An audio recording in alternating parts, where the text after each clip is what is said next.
Jamaica's culinary landscape is as diverse as its people, with flavors that ignite the senses and tell stories of tradition, heritage, and community. In Jamaica, one of our first geographical indications was Jamaica jerk. Jamaica jerk, as with most geographical indications, has a long history. Jamaican jerk is a part of our cultural heritage, right? It's something that we have grown up with and we have gifted to the world. And it is unique because of the blend of ingredients. And ingredients are grown here: pimento, Scotch bonnet, West Indian peppers, bird peppers, escallion, thyme. They just have a special flavor because it's grown and processed here.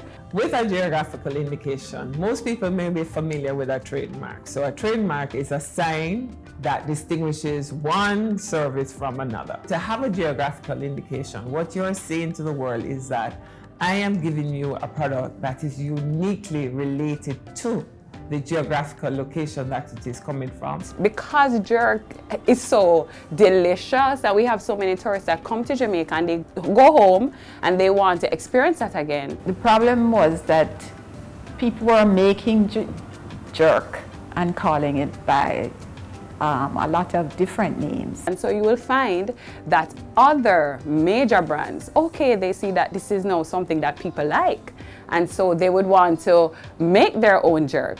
So people did not fully appreciate that jerk comes from Jamaica.